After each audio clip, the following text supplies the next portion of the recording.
आज हम लोग sexual reproduction in flowering plants पढ़ने जा रहे हैं।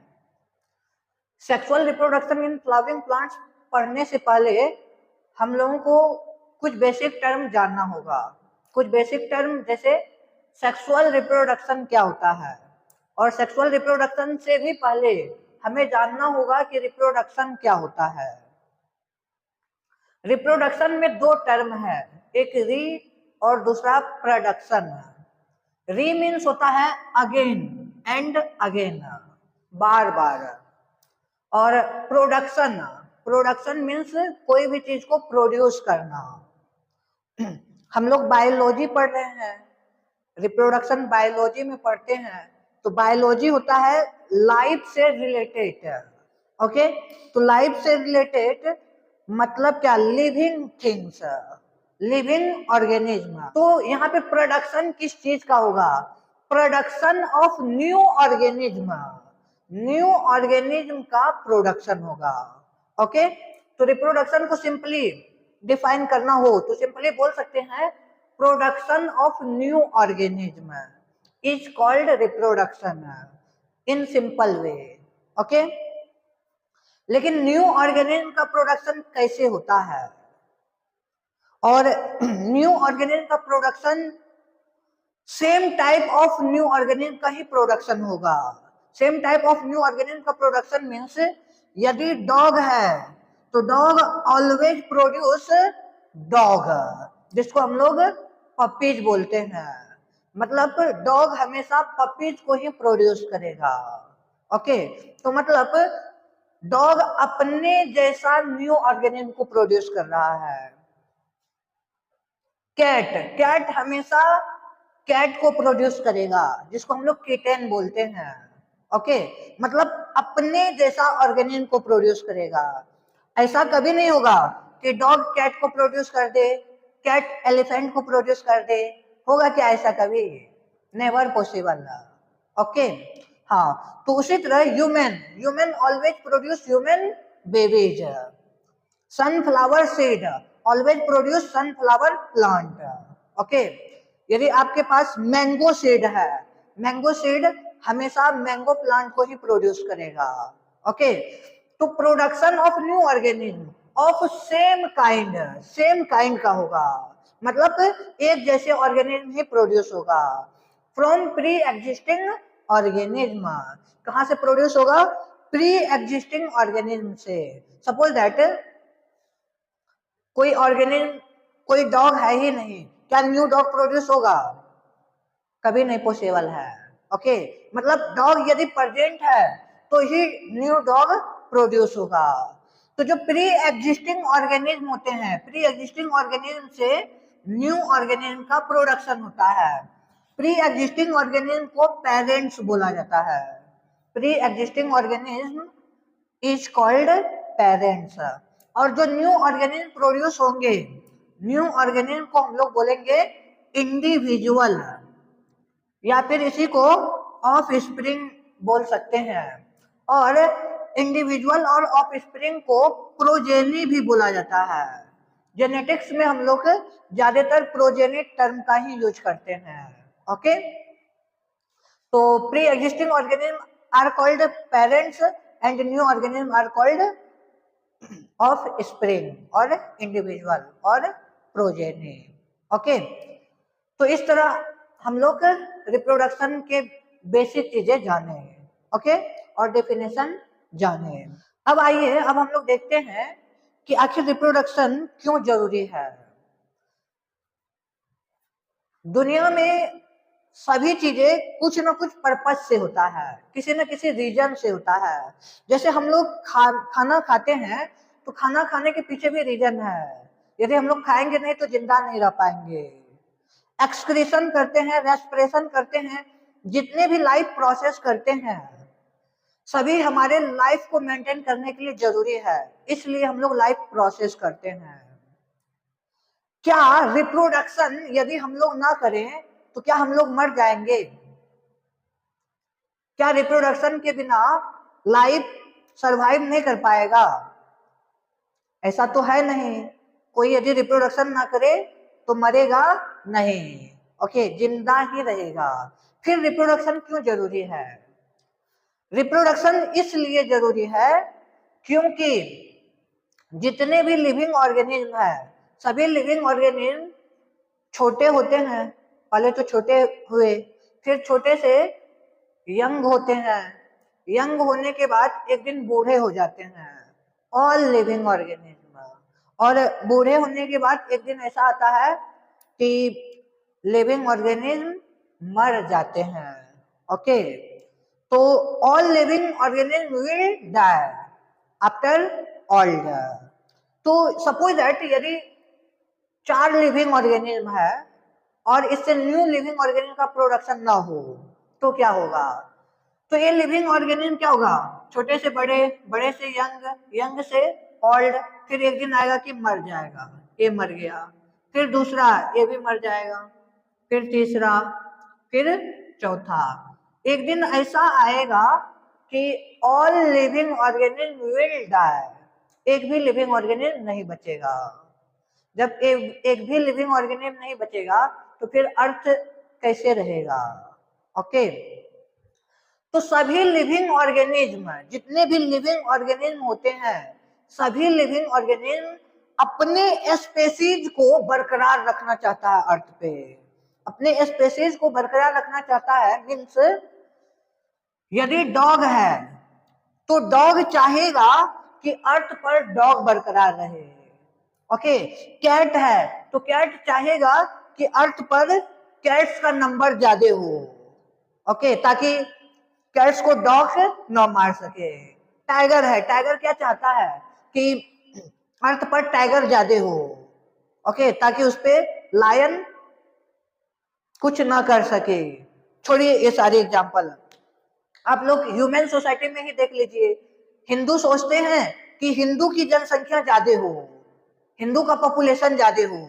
मुस्लिम है, मुस्लिम सोचते हैं कि मुस्लिम का पॉपुलेशन ज्यादा हो। ओके, मतलब सभी जितने भी लिविंग ऑर्गेनिज्म है, सभी लिविंग ऑर्गेनिज्म में ऐसा टेंडेंसी है कि वो अपने पॉपुलेशन को ज्यादा नंबर में प्रोड्यूस करना चाहते हैं। ओके, अपने स्पेसीज को कंटिन्यू रखने के लिए, to continue the species on the earth, reproduction is essential. Okay, तो रिप्रोडक्शन का पर्पस क्या हो गया? To continue the species on the earth, या फिर बोल सकते हैं to continue the race on the earth. Okay, dog अपने स्पेसीज को बरकरार रखने के लिए रिप्रोडक्शन करेगा, कैट अपने स्पेसीज को बरकरार रखने के लिए रिप्रोडक्शन करेगा, ह्यूमन अपने स्पेसीज को बरकरार रखने के लिए रिप्रोडक्शन करेगा। ओके, और आप लोग याद रखिएगा, यहाँ पे जो जाति हम लोग देखते हैं हिंदू मुस्लिम, ये कोई स्पेसीज नहीं होता है, ये ह्यूमन ही एक स्पेसीज है, सभी ह्यूमन स्पेसीज के अंतर्गत ही आता है। ओके, चलिए, तो ये हो गया हमारा रिप्रोडक्शन का पर्पस। रिप्रोडक्शन कितने टाइप्स के होते हैं? रिप्रोडक्शन बेसिकली 2 टाइप्स के होते हैं, एक सेक्सुअल रिप्रोडक्शन और दूसरा होता है एसेक्सुअल रिप्रोडक्शन। अब हम लोग प्लांट की बात करते हैं, तो जैसे हमारा चैप्टर का ही नाम है reproduction, sexual reproduction in flowering plants. तो हमारा फर्स्ट क्वेश्चन है, प्लांट में कौन सा रिप्रोडक्शन होता है, सेक्सुअल और एसेक्सुअल? क्या आंसर होगा? प्लांट में दोनों रिप्रोडक्शन होता है, सेक्सुअल और एसेक्सुअल। ओके, और जो एनिमल्स होते हैं, एनिमल्स में भी दोनों होता है, सेक्सुअल और एसेक्सुअल। लेकिन जो हायर एनिमल्स होते हैं, हायर एनिमल्स में मोस्टली सेक्सुअल रिप्रोडक्शन होता है। और प्लांट्स में भी जो फ्लावरिंग प्लांट्स होते हैं, फ्लावरिंग प्लांट्स में मोस्टली सेक्सुअल रिप्रोडक्शन होता है। ओके, तो फ्लावरिंग प्लांट्स में रिप्रोडक्शन सेक्सुअल होगा। ओके, अब चलिए, अब हम लोग देखते हैं कि सेक्सुअल रिप्रोडक्शन क्या है और ये सेक्सुअल रिप्रोडक्शन क्या है। इन दोनों को डिफरेंशिएट करने से पहले हम लोग सेक्सुअल रिप्रोडक्शन को थोड़ा अच्छे से देख लेते हैं। सेक्सुअल रिप्रोडक्शन में देखिए एक टर्म है सेक्स, सेक्स मीन्स क्या होता है? सेक्स मीन्स होता है मेल और फीमेल। आप लोग बहुत सारे एग्जाम फॉर्म अप्लाई करते होंगे। जब एग्जाम फॉर्म अप्लाई करते हैं तो वहां पे एक टर्म आता है सेक्स। सेक्स में बताइए आप लोग क्या फिलअप करते हैं, क्या भरते हैं सेक्स में? आइदर मेल और फीमेल, या फिर जो ट्रांसजेंडर है वो ट्रांसजेंडर है ना। तो सेक्स में वहां पे क्या भरते हैं? आइदर मेल या फीमेल या फिर ट्रांसजेंडर। ओके, तो सेक्स मतलब क्या हुआ? या तो मेल या तो फीमेल। ओके, यहाँ पे सेक्स मीन्स कपुलेशन नहीं होगा। जो आप लोग सोच रहे हैं माइंड में वो टर्म यहाँ पे नहीं होगा। ओके, यहाँ पे सेक्स मीन्स आइदर मेल और फीमेल। ओके, और बायोलॉजी के टर्म में मेल और फीमेल मीन्स मेल और फीमेल रिप्रोडक्शन में इन्वॉल्व होता है एक सेल्स के थ्रू। मेल में सेल्स होते हैं रिप्रोडक्शन के लिए, जिसको बोला जाता है सेक्स सेल, या फिर इसी सेक्स सेल्स को गैमेट बोला जाता है। ओके, तो गैमेट होगा या फिर सेक्स सेल होगा। तो सेक्सुअल रिप्रोडक्शन क्या होता है? सेक्सुअल रिप्रोडक्शन होता है production of new organism with the participation of male and female। Male और फीमेल के पार्टिसिपेशन से यदि न्यू ऑर्गेनिज्म का प्रोडक्शन होता है, that is called sexual reproduction. Okay, और देखिए मेल और फीमेल भी पार्टिसिपेट हो रहा है तो इसमें दो बातें आती है। फर्स्ट थिंग्स कि इसमें गैमेट फॉर्मेशन होता है। सेक्सुअल रिप्रोडक्शन में गैमेट फॉर्मेशन होगा, और गैमेट फॉर्मेशन के अलावे सेक्सुअल रिप्रोडक्शन में फर्स्ट थिंग्स हो गया formation of gamete. Gamete, formation of gamete. और दूसरा चीज आता है इसमें fusion of gamete. Fusion of gamete. तो सेक्सुअल रिप्रोडक्शन में ये दो बातें बहुत ही इंपॉर्टेंट है। Okay, production of new organism with the participation of male and female with involvement of formation of gametes and fusion of gametes. Okay, sexual reproduction के लिए ये दो बातें इंपॉर्टेंट है। और ये सेक्सुअल रिप्रोडक्शन में क्या होता है? ए, बायोलॉजी में यदि किसी टर्म के पहले ए आ जाए तो इसका मीन्स होता है नॉट। ओके, या फिर नो। और सेक्सुअल, सेक्सुअल आया है सेक्स से। सेक्स मीन्स मेल और फीमेल। मेल और female means production of new organism without the participation of male and female. यदि न्यू ऑर्गेनिज्म का प्रोडक्शन बिना मेल और फीमेल के पार्टिसिपेशन से ही हो जाए तो that is called asexual reproduction. Okay, लेकिन क्या एसेक्सुअल रिप्रोडक्शन में गैमेट फॉर्मेशन इन्वॉल्व होगा? तो यहां पे आता है गैमेट फॉर्मेशन हो भी सकता है और नहीं भी हो सकता है। ओके, सुनिए यहाँ पे ये बातें बहुत ही इंपॉर्टेंट है। एसेक्सुअल रिप्रोडक्शन में गैमेट फॉर्मेशन हो भी सकता है और नहीं भी हो सकता है, लेकिन फ्यूजन ऑफ गैमेट कभी भी नहीं होगा। सेक्सुअल और एसेक्सुअल रिप्रोडक्शन में यही मेन डिफरेंस है कि sexual reproduction must involve fusion of gametes, जबकि एसेक्सुअल रिप्रोडक्शन में कभी भी फ्यूजन ऑफ गैमेट्स नहीं होगा। हाँ, गैमेट्स का फॉर्मेशन हो सकता है। ओके, और यदि गैमेट्स का फॉर्मेशन होगा तो वही गैमेट्स डायरेक्ट इंडिविजुअल में डेवलप हो जाएगा, जैसे पार्थिनोजेनेसिस में होता है। पार्थिनोजेनेसिस में क्या होता है? एग ही unfertilise egg, okay, developed into embryo. Unfertilised egg ही एम्ब्रायो में डेवलप हो जाता है। ओके, इस प्रोसेस को हम लोग क्या बोलते हैं? पार्थिनोजेनेसिस। ओके, तो देखिए यहाँ पे एग तो इन्वॉल्व हुआ, मतलब क्या? गैमेट फॉर्मेशन इन्वॉल्व हुआ। ओके, लेकिन बताइए एग स्पर्म से फ्यूज किया क्या? नहीं किया, तो मतलब फ्यूजन ऑफ गैमेट नहीं हुआ। ओके, तो इसलिए ये सेक्सुअल रिप्रोडक्शन का डिफिनेशन जब भी देंगे तो इस बातों का ध्यान रखेंगे कि गैमेट का फॉर्मेशन हो भी सकता है और नहीं भी हो सकता है। ओके, लेकिन फ्यूजन ऑफ गैमेट कभी भी नहीं होगा। It's clear? सेक्सुअल रिप्रोडक्शन में मेल और फीमेल पार्टिसिपेट होते हैं। तो मेल में रिप्रोडक्शन के लिए एक स्पेशल टाइप ऑफ सेल्स होता है, या फिर फीमेल में भी रिप्रोडक्शन के लिए स्पेशल टाइप ऑफ सेल्स होता है। जो सेल रिप्रोडक्शन के लिए पार्टिसिपेट होता है उस सेल को सेक्स सेल बोला जाता है, या फिर उसे हम लोग गैमेट बोल सकते हैं, या फिर उसी को जर्म सेल बोला जाता है।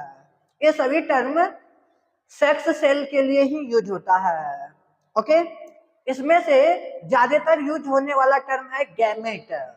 तो आप लोग याद रखिएगा, गैमेट क्या है? गैमेट एक सिंगल सेल है which participate in sexual reproduction. Okay, single cell जो सेक्सुअल रिप्रोडक्शन में पार्टिसिपेट होता है दैट इज गैमेट, या फिर सेक्स सेल, या फिर जर्म सेल। ओके, तो जो मेल में मेल गैमेट होता है, मेल गैमेट को बोला जाता है स्पर्म, जबकि फीमेल गैमेट को बोला जाता है ओवम, या फिर ओवम का प्लूरल होता है ओवा, और ओवम को ही एग भी बोल सकते हैं। ओके, तो देखिए मेल में स्पर्म बनेगा, मेल में सेक्सुअल रिप्रोडक्शन के लिए स्पर्म बनेगा, और फीमेल में सेक्सुअल रिप्रोडक्शन के लिए ओवम बनेगा। ओके, क्योंकि ये बेसिक यूनिट है फॉर सेक्सुअल रिप्रोडक्शन। अब तो सेल बन गया, तो सेल बनने में यहाँ पे ध्यान देना है, जो मेल में स्पर्म बनेगा और जो फीमेल में ओवम या एग बनेगा, इसके लिए सेल डिवीजन होता है। ऑलरेडी कोई सेल है, कोई सेल है, जैसे मान लीजिए गैमेट मदर सेल है, gamete mother cell, gamete mother cell को ही मियोसाइट बोला जाता है, meiocyte. Okay, gamete mother cell या फिर मियोसाइट, मियोसाइट से बनेगा गैमेट, मियोसाइट से गैमेट बनेगा। तो मियोसाइट से गैमेट बनने के लिए सेल डिवीजन होता है। तो सेल डिवीजन कौन सा सेल डिवीजन होगा? आप लोग ऑलरेडी पढ़ चुके हैं, cell division mitosis cell division होता है, मियोसिस सेल डिवीजन होता है। तो जब भी गैमेट का फॉर्मेशन होगा तो गैमेट के फॉर्मेशन में मियोसिस सेल डिवीजन होता है। कौन सा सेल डिवीजन होता है? मियोसिस सेल डिवीजन, या फिर मियोसिस को ही मियोटिक सेल डिवीजन भी बोलते हैं। ओके, तो गैमेट फॉर्मेशन, सेक्सुअल रिप्रोडक्शन का फर्स्ट इवेंट है gamete formation. Okay, by the involvement of meiosis और मियोटिक ओके सेल डिवीजन। अब गैमेट फॉर्मेशन हो गया, मेल में स्पर्म बन गया और फीमेल में ओवम बन गया। ओके, अब क्या होगा? मेल में जो स्पर्म बना है, स्पर्म को फीमेल की बॉडी में इंट्रोड्यूस करना पड़ता है, ट्रांसफर करना पड़ता है। जितने भी ऑर्गेनिज्म है, यदि उसमें सेक्सुअल रिप्रोडक्शन होता है तो सेक्सुअल रिप्रोडक्शन में गैमेट का ट्रांसफर होना जरूरी है। ओके, सभी ऑर्गेनिज्म में, चाहे वो प्लांट हो, एनिमल्स हो, या फिर कोई भी लिविंग ऑर्गेनिज्म हो, यदि उसमें सेक्सुअल रिप्रोडक्शन हो रहा है तो गैमेट फॉर्मेशन तो होगा ही होगा मियोसिस प्रोसेस के थ्रू। इसके अलावे गैमेट ट्रांसफर भी होगा। ओके, और gamete transfer basically male gametes female gametes के पास ट्रांसफर होता है। ओके, तो जो गैमेट ट्रांसफर होता है, गैमेट ट्रांसफर में मेल स्पर्म फीमेल के बॉडी में इंट्रोड्यूस किया जाता है। ओके, तो देखिए यहाँ पे एक बात और याद रखिएगा, स्पर्म सिंगल सेल होता है और ओवम भी सिंगल सेल होता है। ओके, जैसे मान लेते हैं ये ओवम है और ये स्पर्म है। स्पर्म फीमेल के बॉडी में इंट्रोड्यूस हो गया, तो स्पर्म चलते चलते ओवम के पास पहुंचेगा और ओवम से ज्वाइन हो जाएगा, फ्यूज हो जाएगा, ओके, मिल जाएगा।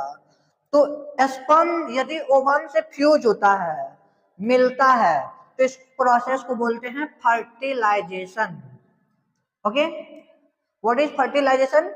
Fusion of gamete. Fusion of gamete is known as fertilisation. Sexual reproduction का ये मोस्ट इंपोर्टेंट इवेंट है। ओके, इसी फ्यूजन ऑफ गैमेट्स सिर्फ और सिर्फ सेक्सुअल रिप्रोडक्शन में ही होता है, ये सेक्सुअल रिप्रोडक्शन में नहीं होता है। ओके, जब फर्टिलाइजेशन होगा तो फर्टिलाइजेशन के फलस्वरूप एक न्यू सेल बनता है, और याद रखिएगा ये न्यू सेल भी सिंगल सेल होता है। भले ही दो सिंगल सेल के मिलने से बन रहा है, लेकिन जो न्यू सेल बनता है वो भी सिंगल सेल ही होता है। ओके, तो स्पर्म और ओवम के फ्यूजन से जायगोट बना। जायगोट एक सिंगल सेल है। अब आप कहेंगे कि sir how it is possible? जब स्पर्म सिंगल सेल है, ओवम सिंगल सेल है, दोनों मिला, तो दोनों मिलने के बाद जो सेल बन रहा है वो एटलीस्ट डबल होना चाहिए, लेकिन सिंगल क्यों है? तो इसका वजह देख लीजिए।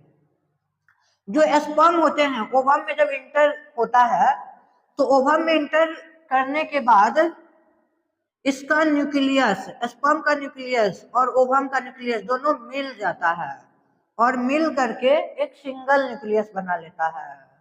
ओके, और इसके अलावे जो स्पर्म सेल में साइटोप्लाज्म होता है और ओवम सेल का साइटोप्लाज्म होता है, दोनों मिल करके एक हो जाता है।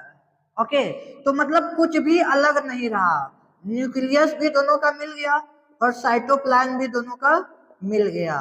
मिल जाने के बाद ये एक हो गया। ओके, इसी को हम लोग बोलते हैं जायगोट। ओके, तो zygote is also single cell, याद रखिएगा। और जितने भी सेक्सुअली रिप्रोड्यूसिंग ऑर्गेनिज्म है, सभी सेक्सुअली रिप्रोड्यूसिंग ऑर्गेनिज्म का लाइफ इसी सिंगल सेल से स्टार्ट होता है, that is zygote. Okay, life of every sexually reproducing organism start from single cell, that is zygote, and zygote is found as a result of fertilisation. Okay, fusion of gamete. अब इसके बाद zygote जैसे ही बन गया, zygote बनने के बाद zygote में डिवीजन स्टार्ट होता है, cell division. Zygote single cell है, अब ये डिवाइड करना स्टार्ट होगा।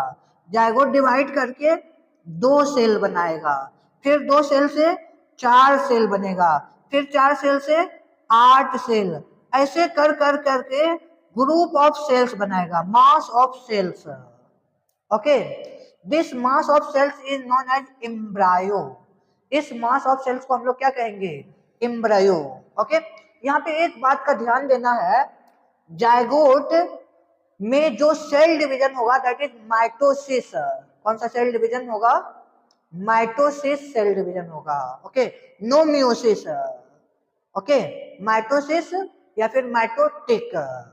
ओके, मियोसिस सिर्फ और सिर्फ गैमेट फॉर्मेशन में ही होता है, इसके अलावे बॉडी का सभी पार्ट्स में माइटोसिस सेल डिवीजन ही होता है।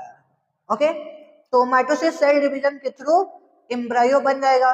फिर एम्ब्रायो में सेल्स का ग्रुपिंग होगा। सेल्स का ग्रुपिंग मीन्स अलग अलग सेल्स है, जैसे कुछ सेल्स है यहाँ पे, कुछ सेल्स मान लीजिए हार्ट बना लेगा, कुछ सेल्स ईयर बना लेगा, कुछ सेल आई बनाएगा। ओके, तो मतलब अलग अलग ग्रुप ऑफ सेल्स अलग अलग बॉडी के ऑर्गन्स बनाना शुरू करेगा। इस प्रोसेस को बुलाता है सेल डिफरेंशिएशन। ओके, तो सेल डिफरेंशिएशन के थ्रू एम्ब्रायो में डिफरेंट ऑर्गेन्स का फॉर्मेशन होना स्टार्ट होगा। और जैसे ही एम्ब्रायो में ऑर्गेन्स बनना स्टार्ट होता है then we called it as foetus. तब इसको हम लोग एम्ब्रायो नहीं कहेंगे, इसको हम लोग क्या कहेंगे, फीटस बोलेंगे। क्या बोलेंगे, फीटस। ओके, तो फीटस हो गया। और फिर फीटस मदर के यूटेरस से बेबी के रूप में बाहर आता है। ओके, तो बाहर जो आ गया मदर के यूटेरस से, दैट इज बेबी। ओके, तो ये टोटल सेक्सुअल रिप्रोडक्शन का इवेंट है। सेक्सुअल रिप्रोडक्शन में टोटल 3 इवेंट इन्वॉल्व हुआ। कौन कौन सा 3 इवेंट? देखिए, फर्टिलाइजेशन, बीच वाला को हम लोग ले रहे हैं, फर्टिलाइजेशन। ओके, फर्टिलाइजेशन में क्या हो रहा है, फ्यूजन ऑफ गैमेट्स। फर्टिलाइजेशन से पहले जो चीज होगा उसको क्या बोलेंगे, प्री फर्टिलाइजेशन। ओके, और फर्टिलाइजेशन के बाद जो प्रोसेस होगा उसको हम लोग क्या बोलेंगे, पोस्ट फर्टिलाइजेशन। पोस्ट मीन्स बाद। ओके, तो बाद में जो होगा उसको पोस्ट फर्टिलाइजेशन, और प्री, प्री मीन्स पहले, तो पहले जो होगा उसको प्री फर्टिलाइजेशन। प्री फर्टिलाइजेशन में 2 प्रोसेस होता है। पहला प्रोसेस गैमेट फॉर्मेशन, और गैमेट फॉर्मेशन में मियोसिस सेल डिवीजन होगा, और दूसरा प्रोसेस गैमेट ट्रांसफर। ओके, और पोस्ट फर्टिलाइजेशन में भी 2 प्रोसेस होता है, सेल डिवीजन, सेल डिवीजन में माइटोसिस सेल डिवीजन होगा, और दूसरा होता है cell differentiation. Cell differentiation means grouping of cells to form special organ. Okay, तो ये 3 इवेंट्स हो गया सेक्सुअल रिप्रोडक्शन का। अब हम लोग सेक्सुअल रिप्रोडक्शन और एसेक्सुअल रिप्रोडक्शन में डिफरेंस देख लेते हैं। सेक्सुअल रिप्रोडक्शन की बात किया जाए तो आप लोगों ने अभी देखा कि सेक्सुअल रिप्रोडक्शन में मेल और फीमेल दोनों पार्टिसिपेट होते हैं। तो मतलब सेक्सुअल रिप्रोडक्शन बाय पेरेंटल होते हैं, 2 पेरेंट्स इसमें इन्वॉल्व होते हैं, 2 पेरेंट्स। ओके, जबकि ये सेक्सुअल रिप्रोडक्शन मोनो पेरेंटल होता है या फिर यूनि पेरेंटल। इसमें सिंगल पेरेंट से ही न्यू ऑर्गेनिज्म का प्रोडक्शन होता है। ओके, तो सेक्सुअल रिप्रोडक्शन बाय पेरेंटल और ये सेक्सुअल रिप्रोडक्शन मोनो पेरेंटल या फिर यूनि पेरेंटल।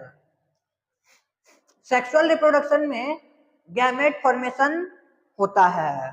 ओके, और gamete formation meiosis cell division के थ्रू होता है, जबकि ये सेक्सुअल रिप्रोडक्शन में गैमेट फॉर्मेशन हो भी सकता है और नहीं भी हो सकता है।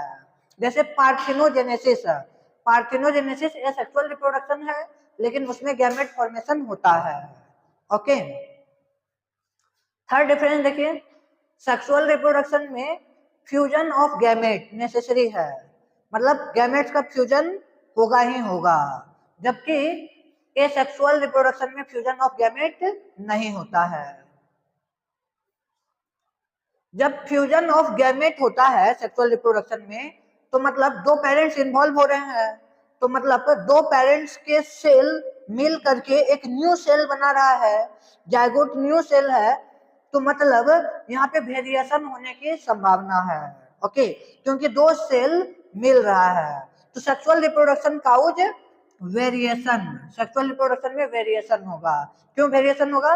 क्योंकि इसमें 2 पेरेंट्स इन्वॉल्व हो रहे हैं, मेल और फीमेल गैमेट इन्वॉल्व हो रहा है, इसलिए वेरिएशन है। ये सेक्सुअल रिप्रोडक्शन में सिंगल पेरेंट है, तो सिंगल पेरेंट है तो बताइए इसमें वेरिएशन की पॉसिबिलिटी है? नहीं है, क्योंकि सिंगल पेरेंट है, सिंगल सेल है, तो वही सेल डिवाइड करके एम्ब्रायो बना लेता है, तो यहाँ पे वेरिएशन की कोई पॉसिबिलिटी नहीं है। तो there is no variation in asexual reproduction. जब एसेक्सुअल रिप्रोडक्शन में वेरिएशन नहीं हुआ तो मतलब क्या है कि जितने भी इंडिविजुअल्स एसेक्सुअल रिप्रोडक्शन के थ्रू डेवलप्ड होगा, ऑल इंडिविजुअल्स आर कंप्लीटली और genetically identical to each other. सारे इंडिविजुअल्स जो एसेक्सुअल रिप्रोडक्शन के थ्रू डेवलप्ड होंगे वो जेनेटिकली सिमिलर होंगे, इसलिए इसको बोला जाता है क्लोन। इसको क्या बोला जाता है? क्लोन। ओके, क्लोन क्या है? What is clone? All individuals produced from a sexual reproduction are completely or genetically identical. They are called clone. और क्लोन के यूनिट को या फिर each member of clone is known as ramet. Clone के सभी members को रैमेट बोला जाता है। ओके, आप लोग देख पा रहे हैं कि ये सेक्सुअल रिप्रोडक्शन में एक ही पेरेंट्स है, तो एक पेरेंट्स है तो मतलब there is no mixing of characters. Characters का मिक्सिंग यहाँ पे नहीं हो रहा है, तो इसलिए ये सेक्सुअल रिप्रोडक्शन को एपोमिक्सिस भी बोला जाता है। एपोमिक्सिस मीन्स, एपो मीन्स होता है फ्री और मिक्सिस मीन्स मिक्सिंग। ओके, मतलब free mixing. Free mixing means no mixing of characters. Okay, ये सेक्सुअल रिप्रोडक्शन में कैरेक्टर्स का मिक्सिंग नहीं होता है, इसलिए ये सेक्सुअल रिप्रोडक्शन को एपोमिक्सिस भी बोला जाता है। लेकिन सेक्सुअल रिप्रोडक्शन में टू पेरेंट्स इन्वॉल्व होते हैं और टू पेरेंट्स इन्वॉल्व होने की वजह से मेल सेक्स सेल और female sex cell, male gamete और फीमेल गैमेट, दो तरह के गैमेट आपस में मिलते हैं, तो दो तरह के गैमेट मिलने की वजह से यहाँ पे मिक्सिंग ऑफ कैरेक्टर्स होगा। ओके, मेल का कैरेक्टर और फीमेल का कैरेक्टर मतलब मिक्सिंग ऑफ कैरेक्टर, तो इसलिए सेक्सुअल रिप्रोडक्शन को एम्फीमिक्सिस भी बोला जाता है, क्योंकि यहाँ पे मिक्सिंग ऑफ कैरेक्टर होता है। ओके, तो सेक्सुअल और ये सेक्सुअल रिप्रोडक्शन में ये डिफरेंस है। सेक्सुअल रिप्रोडक्शन में जो ऑफ स्प्रिंग होते हैं उसको सिबलिंग बोला जाता है। ओके, जबकि ये सेक्सुअल रिप्रोडक्शन में क्लोन और क्लोन के यूनिट को रैमेट। ओके, तो आज की कहानी हम लोग यहीं पे समाप्त कर रहे हैं। Thank you so much.